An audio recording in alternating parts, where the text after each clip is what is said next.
Bienvenue à tous dans cet épisode 1 qui est la continuité de l'épisode 0 sur les ensembles. Aujourd'hui, nous allons voir l'inclusion et l'héritage de Cantor sur les ensembles.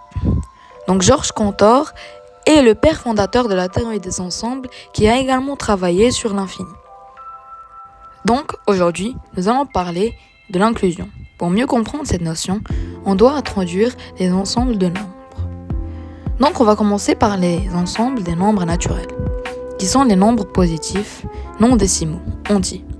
Puis nous avons Z qui sont les nombres relatifs, les nombres décimaux qui sont les nombres à virgule mais positifs, les nombres Q qui sont les nombres relatifs décimaux et le nombre A qui englobe tout ceci. Puis nous avons l'ensemble des nombres complexes, ensemble sur lequel je vais dédier une playlist ou une vidéo, vous allez choisir dans les commentaires. On dit ici que N est inclus dans Z, Z est inclus dans D, D est inclus dans Q, Q est inclus dans R et R est inclus dans C. Si vous ne comprenez pas l'inclusion, il faut partir voir la dernière vidéo pour mieux comprendre.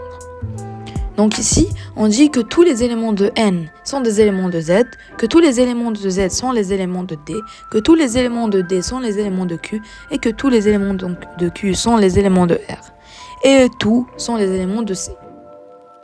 Avant de commencer, je voudrais vous donner le vocabulaire de la logique pour mieux comprendre la suite. Donc le A à l'envers est pour tout, mais moi je préfère quel que soit. E à l'envers, ça veut dire il existe au moins, sur l'existentiel.